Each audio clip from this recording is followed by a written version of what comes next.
Coffee comes from a plant. It has a long story. People drank coffee in Yemen, a country far away. Coffee gives energy because it has caffeine. There are different kinds of coffee.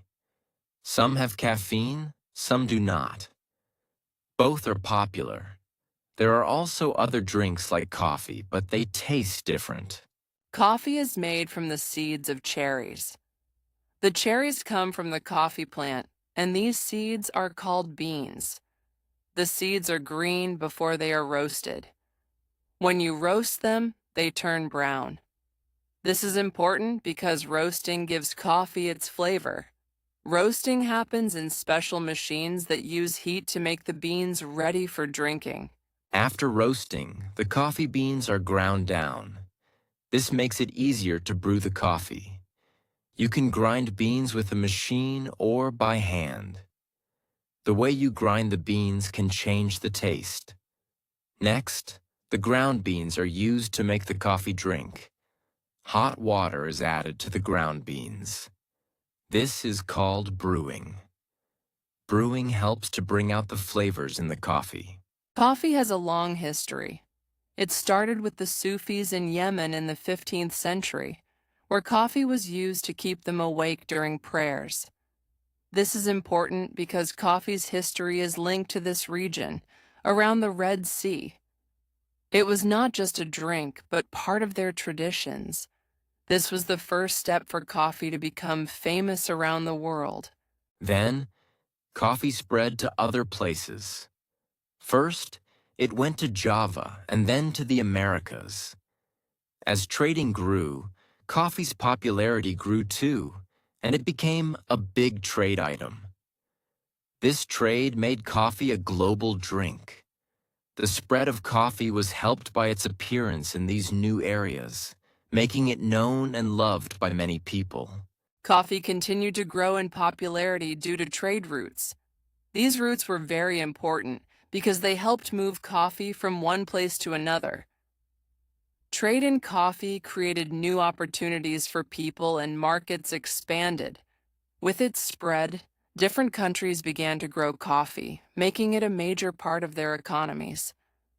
Coffee's journey across the sea shows how this drink was liked by many people and how it became a part of daily life. The way coffee reached every corner of the world is a story of people and their love for the beverage. It was not just a drink, but a cause for trade and cultural exchange. The trade of coffee helped countries grow and supported farmers. As people shared coffee, they also shared cultures and ideas. This connection helped coffee become part of the lives and cultures of people worldwide. There are two main types of coffee beans. They are called C. arabica and C. robusta. C. arabica beans have a soft flavor. They are popular and people like them the most. C. robusta beans are stronger in flavor. Some people say they are more bitter. These beans grow better in tough conditions. Most coffee grows in places that are close to the equator. This is called the coffee belt. Brazil is the biggest producer of coffee beans in the world.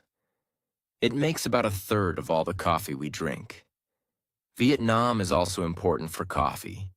It grows a lot, and mostly it is the C. robusta type. The weather in these countries is good for coffee plants. They are in parts of the world where the climate is warm. This is important for growing good coffee beans. Coffee is also grown in many other countries. These include regions in the Americas, Africa, and Southeast Asia. Colombia and Ethiopia are famous for their coffee beans too. Each place gives the coffee a special taste. The soil and climate affect how the beans taste. People around the world love the different flavors. To get the best coffee, farmers must take good care of the plants. They need to make sure the plants get enough water. However, too much water may harm the plants. For the best flavor, the coffee cherries are picked when they are ripe. Harvesting the beans is a careful process and it takes time. This helps to keep the beans good for brewing. Once upon a time, in a place called Ethiopia, there was a man named Kaldi. Kaldi had many goats. He watched them eat red fruit from some plants. After eating, the goats became full of energy and did not sleep. Kaldi was curious. He took the fruit to the village. The people in the village decided to try it too and found the fruit good. Another story talks about a man named Omar. Omar was very hungry. He found some berries and tried them. At first he chewed them, but they were bitter. So he roasted and boiled them. The drink he made gave him lots of energy. These stories are legends. They are told to explain how people found coffee. Omar and Kaldi are important names in coffee tales. Many stories about coffee sound interesting, but they may not be true. People love to tell them because they are fun. These legends are not written down until many years after they happened. The story of Kaldi was first written down in the year 1671. Before that, no one had heard of Kaldi. This makes people think the story is not true. The tales of Omar and Kaldi are part of coffee legends. A scholar from a place called Maronite also wrote about coffee. This person explained the old stories and how coffee was used long ago. These tales help us see how people think about coffee. They show us how coffee went from being a simple drink to a famous one. Legends make the history of coffee more colorful. In olden times, two wise men named Al-Razi and Avicenna wrote about things called bunchum. They found bunchum to be useful for the stomach. They also said it can be good for the skin. Some people think bunchum may be linked to coffee, although its exact origin is not clear. The stories of what these men wrote show how coffee can be part of history long ago.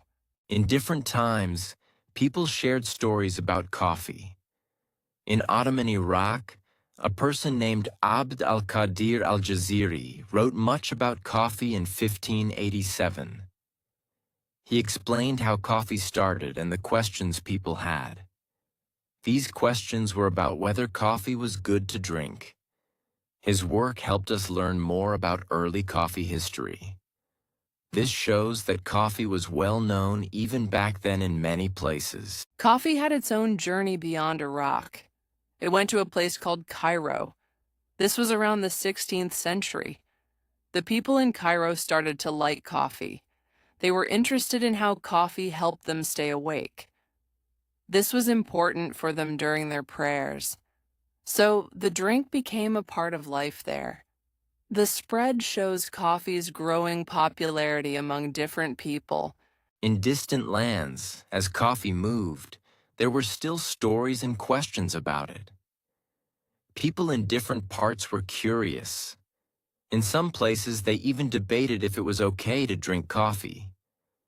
The stories helped people to understand and make coffee famous. As coffee spread, it began to reach new places and become a friend to many people who loved its taste. Coffee traveled a long way to become famous in Europe. People started to know about coffee thanks to many traders. The Dutch East India Company played a big part in spreading coffee. They grew coffee in places like Java. This made it easier for people in other parts of the world to enjoy coffee.